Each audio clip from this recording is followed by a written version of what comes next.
right, I'm gonna try to go over a little bit of a synopsis. It's not gonna be little. I got a little bit of time. That's what I mean. But the whole scenario, this is all just out of control. It came from a text message. It doesn't matter if I sent it or didn't send it. There was nothing that said, tell her, contact her. We're talking about my ex-wife and her new husband by Florida law. That's called bigamy in a lot of other states. But anyway, Florida for you, huh? So they'll do anything to... You should hear it from my wife's own words. Actually, I think the video's up. When they tried to box me in, when he said, I'm going to shoot you in the face, that video, she says it clear. You know, they'll try to do anything. They'll make stuff up. And guess what? She got on board with them for her own financial benefit. Anyway, this all strains from an alleged violation of a restraining order. Actually, it starts from a restraining order that's not even really legal right now. Really, I know it's not legal. It's, first of all, there was no evidence. I mean, they don't allow you to have a lawyer in like a family law, or they say that you don't need one. And they make it seem like it's nonchalant, or you take it that way because if there's no evidence, I mean, nothing happened.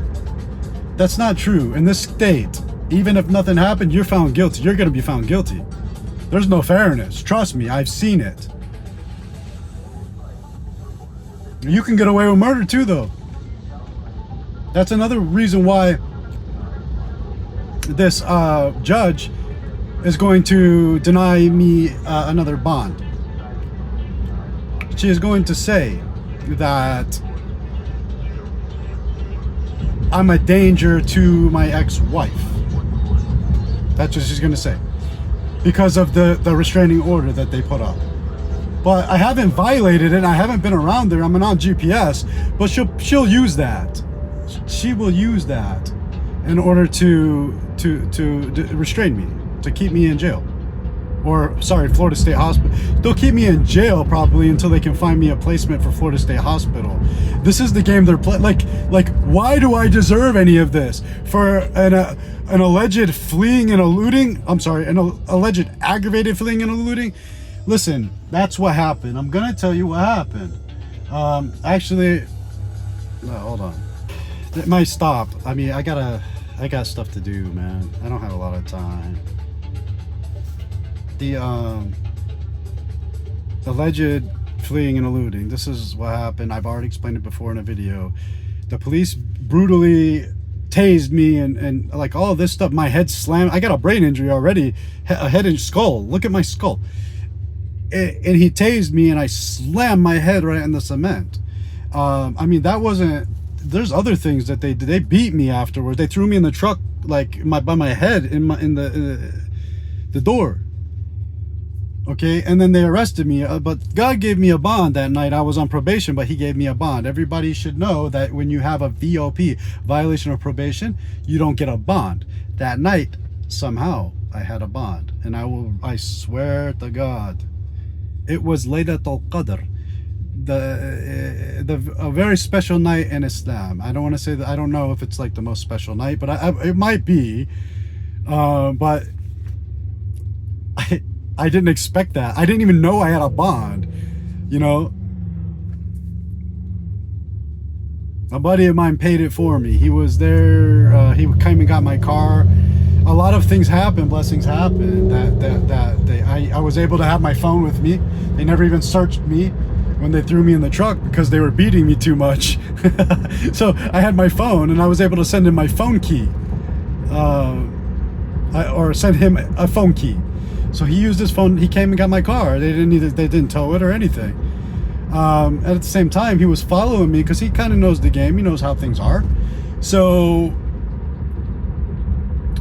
he followed me and he found that I got a bond and he came and paid it. And I was in the booking area, like tired. I fasting all day.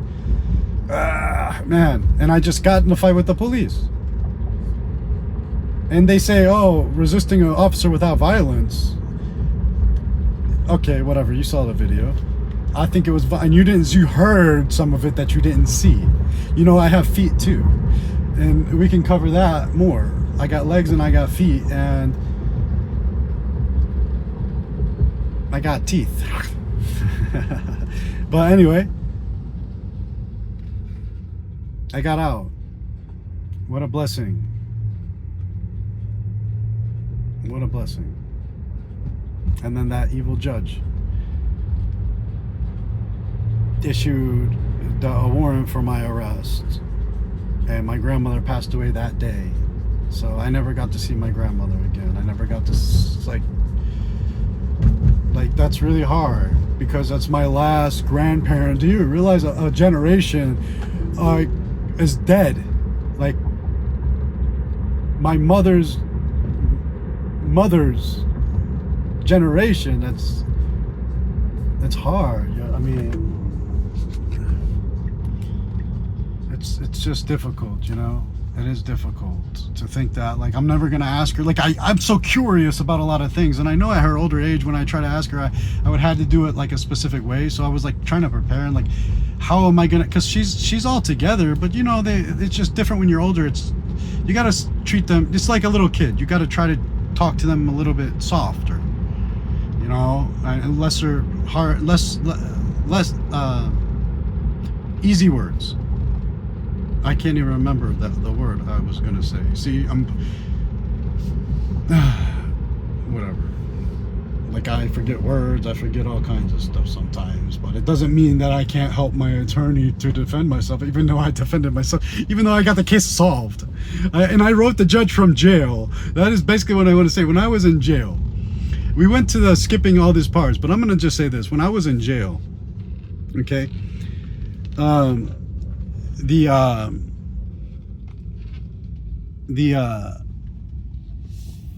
sorry, I'm trying to maneuver doing some things here. When I was in jail, I gotta do something. Excuse me.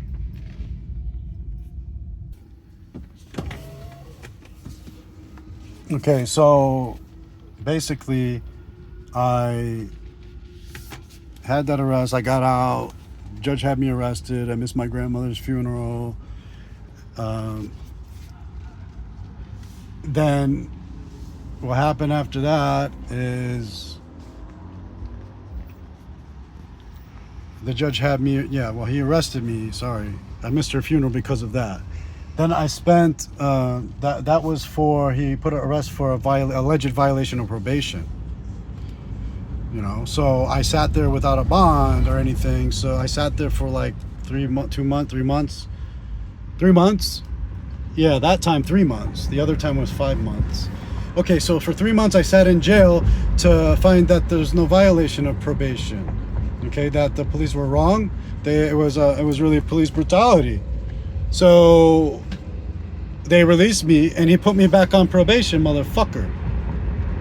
Like, I just went through all that stuff and spent all that time in jail for something that I was innocent of, and not only I was a victim of. And he did this to me. So you see where we're going. Like, no human being. By the way, it would have been my first crime ever. And now, because of that, I got out, and I put a motion to terminate my probation, which he denied. I was already out of the state. We were fair and square. You just illegally imprisoned me. I'm sick. I'm terminally ill. My minutes count. So now,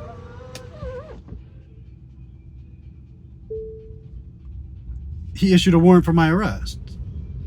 And I realized too, he did it during voting season. I don't know. There's a lot of things there that are just shady. These people are trying to make me like a convicted felon. If they can't make me a convicted felon, they will make me a mental person, somebody with mental disorders.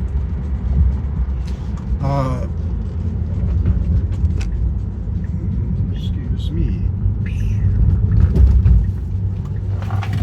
Sorry.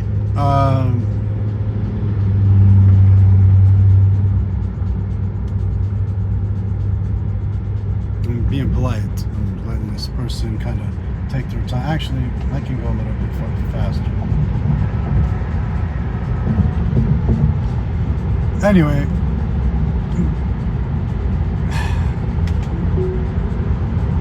know what? Let me get over here.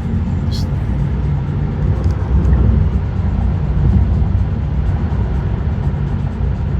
Because I don't need to.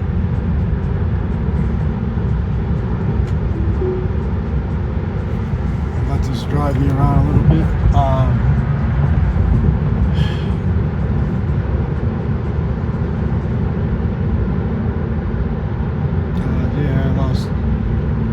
Pause it for a second. Alright, so now I put a warrant out for my arrest. I really wasn't aware of it until later. And then I checked and it was like on the Hillsborough County Sheriff's Office website, and it wasn't there. But in Ohio, I was already there, tied to the community. I had a community control. This was part of the whole thing. So, which is like a minor probation type of deal, okay, for giving the wrong name to a police officer. He woke me up, and I was scared. I mean, police officers' badges. I was sleeping in the car in my friend's house, and he woke me up, and I gave the wrong name. So I didn't lie about it. I copped out to it. I was like, yeah. I mean, listen, this is a town. This is my hometown where I grew up. You know, it actually happened in the town where I grew up, in Painesville, which was a blessing because, I mean, that's good town, like good small town people, you know. And it was like there wasn't coming from some place like this, like Tampa, it was like a very simple American legal systems way. It was just like, even the judge, excuse me, even the judge,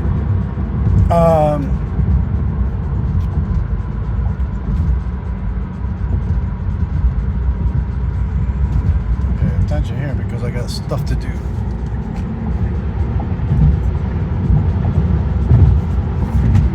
Okay, so I'm situated now. Okay, so the judge, this is going to be a long one.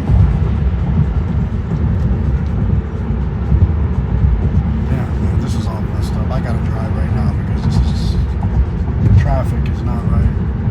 And I just don't, I mean, I just don't trust somebody. I mean, right now, I just don't trust, like, to do it, okay? So, I trust the car. I trust the driver. I just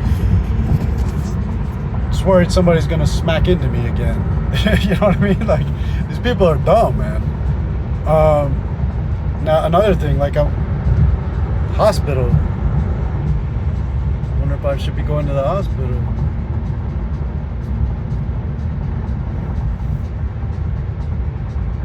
My shoulder hurts a lot, and I'm gonna go to jail. Like, that's gonna fucking kill me, man.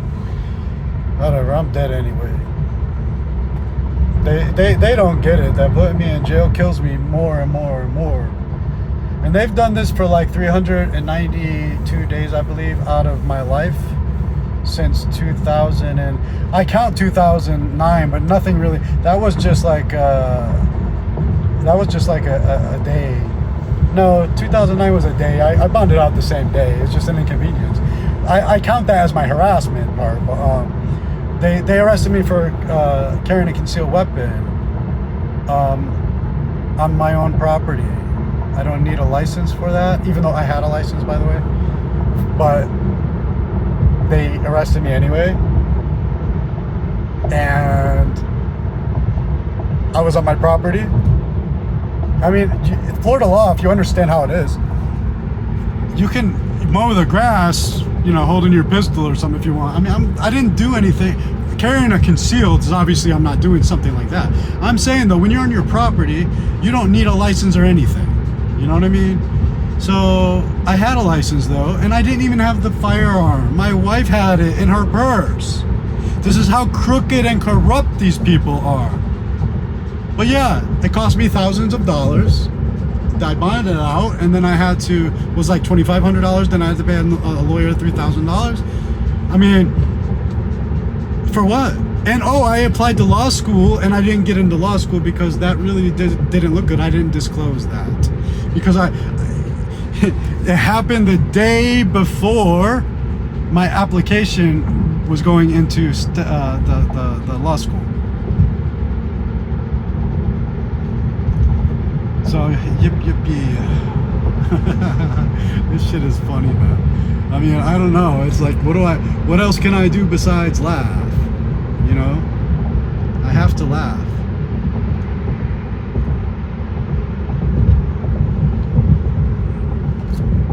Now, why is this? Anyway, see, the car's learning me, and it knows that I'm not paying attention, so it plays games. There's this new thing called curve assist. Like if it's near, like 10 feet within a wall, like any kind of wall, it'll say curve assist. Because it knows you're not looking or you're not paying attention. Anyway, like this is all really mentally, I'm glad I'm talking right now, but this is really bogging me down. Like I mean, if I wasn't like a religious person and you see, these people are driving crazy. I mean, look at this shit. I mean, what can I do? A biker, this guy, I mean, I'm trying to be safe here. Talk. Anyway, this shit is really mentally dragging me down. I can't take any more of this harassment. I can't deal with this anymore. I mean, this needs to go high. This needs to go high. I don't care. It needs to go to Trump's desk. Okay, because there's some shady shit going on here in his state. This is his state, his second home, is it not? I mean,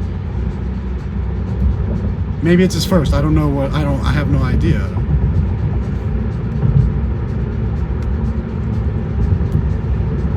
I mean, Ron DeSantis, I have no comment about that, but he needs to be looking into that too, because there's the people that are in control here. It's not him. It's not him. I don't believe he's doing. Maybe he is. Maybe he is all part of this. Who knows? I have no idea. I do know this. These people are wearing blue banners. It's the Crips, baby. Really? Is it left side? Is it west side? Left side? My God, man.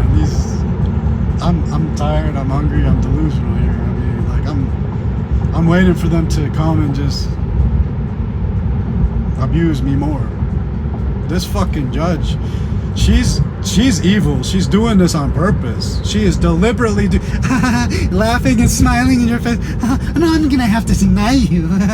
Like, what the fuck, really? It's not funny, you know?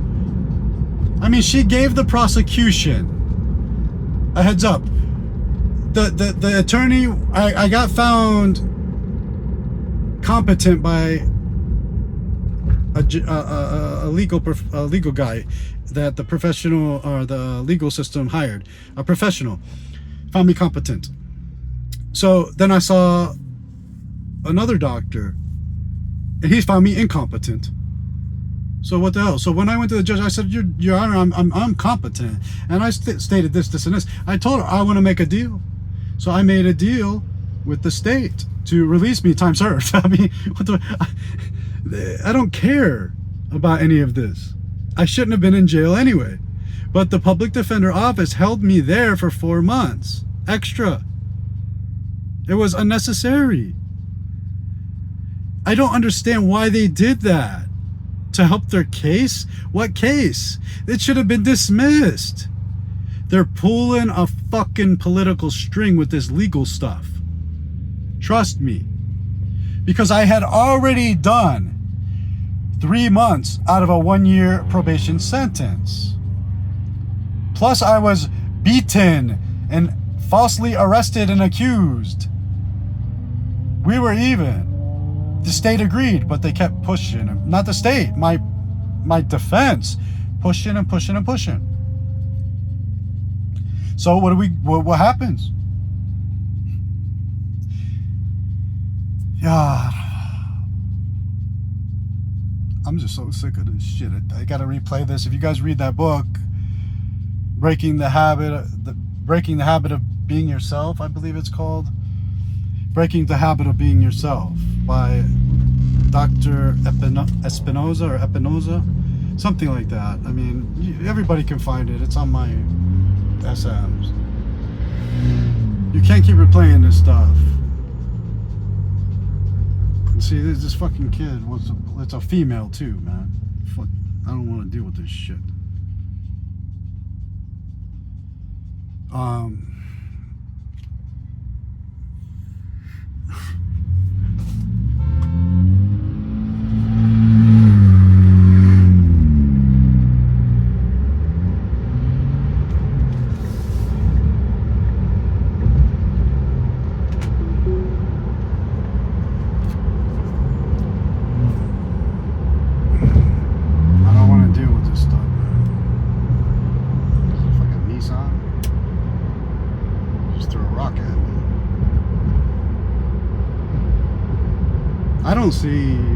I don't see a future for myself. I'm gonna pause. I know where I'm at, but like I just don't see a future because of these people. Like I'm trying to build. I want to build, and you know what, my brother, and I call him my brother. He's not. Let's call him my best friend. I mean, that's kind of corny to me, but like he's like a brother, you know, because he's done things for me more than my family has done for me, and I didn't ask him.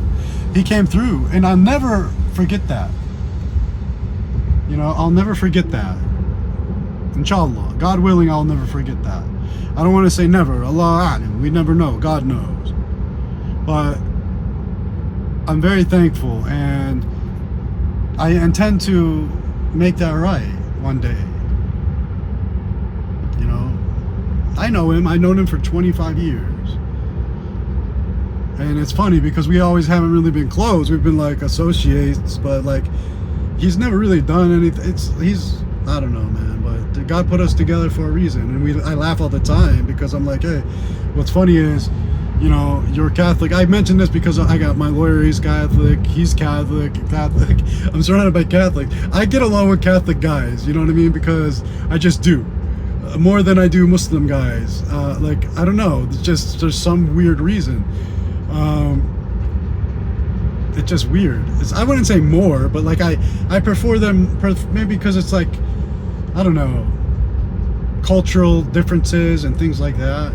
Because the Muslim people that I know are you know, multicultural. So I don't know, either they're non-speaking Boricuas, like from Puerto Rico, or somebody from Sudan, or something like this. They're all just foreign, or Arab. I mean, even that. I mean, I'm Arab, but like the culture too. If they're from like Blad Yani, like from the land, like they're different. They are just different for a little while. So anyway, that's how it is. I feel really sick, and I need to take care of myself because I'm not. This stress kills me, man, and I just want all this stuff to end, you know, and I don't know. I mean, obviously, there's nothing else I can do but take it, you know, and I keep saying this. God did this to me for a reason. If He doesn't want it to happen, it won't happen. You know what I mean? He will protect me. He's always protecting. He's protecting me right now. Things could be worse, but you know what? Alhamdulillah, I mean, he's teaching me, he's conditioning me. So I'm trying to stay strong, you know. I'm really at the point of a mental breakdown. I don't like how all of this is going on, and I don't see a future for myself. So if we want to call that depression, okay, but like I don't see a future because of this. It doesn't stop, you know. And do I have PTSD? Sure. Now this is like making it even worse. That's how it is. I want things to get better. I want to be a productive part of society again. I mean, what am I right now? Like I'm nothing. I feel like I'm nothing. I have no responsibilities. I have no schedule. I have no. I mean, it just sucks. You know. I'm not sure. I'm retired. I'm not. I'm not collecting anything from the government right now. And they owe me a lot of money. Okay, but I have to fight for it. So, regardless, sorry. I'm trying to plug in.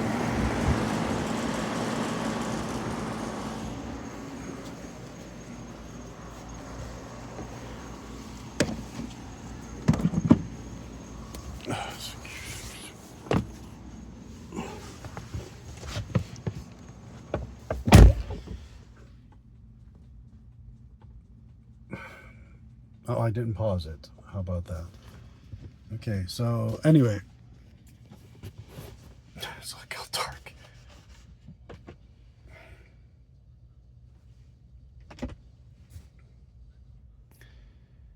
I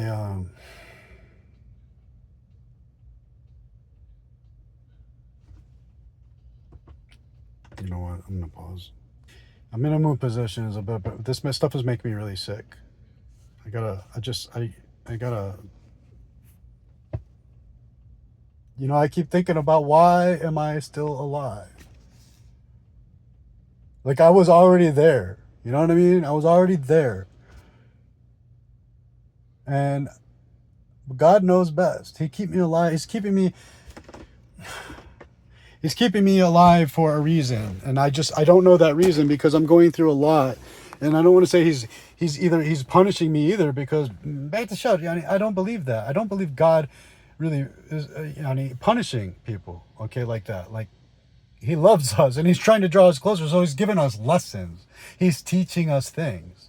We already have a destination. I was just talking to my aunt earlier about this. She's very religious. She's very knowledgeable. But you can't expect everybody to know everything. I still have questions about certain things. But I'm not gonna it doesn't shake my faith. It just makes me wonder. And she's very I love my aunt.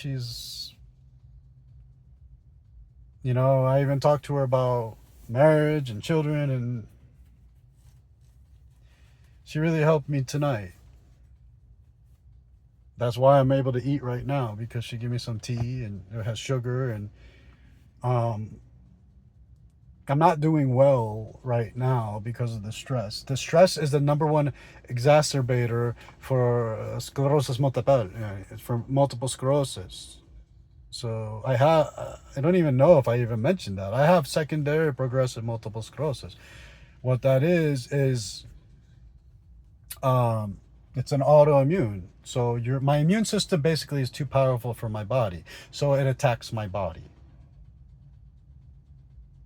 It's immune system. So mostly the sclerosis multiple is it attacks the myelin, which is the covering on the brain. You have like this is an egg, and you crack the egg. You still got that little thing there when you peel the skull or the shell, right? So that's like your brain's the same way. So what happens is that has a lot of nerve endings in it. Okay. And my immune system is eating at that, which puts little holes and stuff in it. It affects my nervous system. So life is really painful. I don't even talk about it really because that's why I'm reading that book, Breaking the Habit of Being Yourself. I'm trying to learn new ways to deal with it. It's really depressing. I am really like not it's not it's I'm just a combination of things because I'm not a suicidal person, but I, I'm I'm I'm hoping that a tragedy happens to me. Not hoping, I don't know, like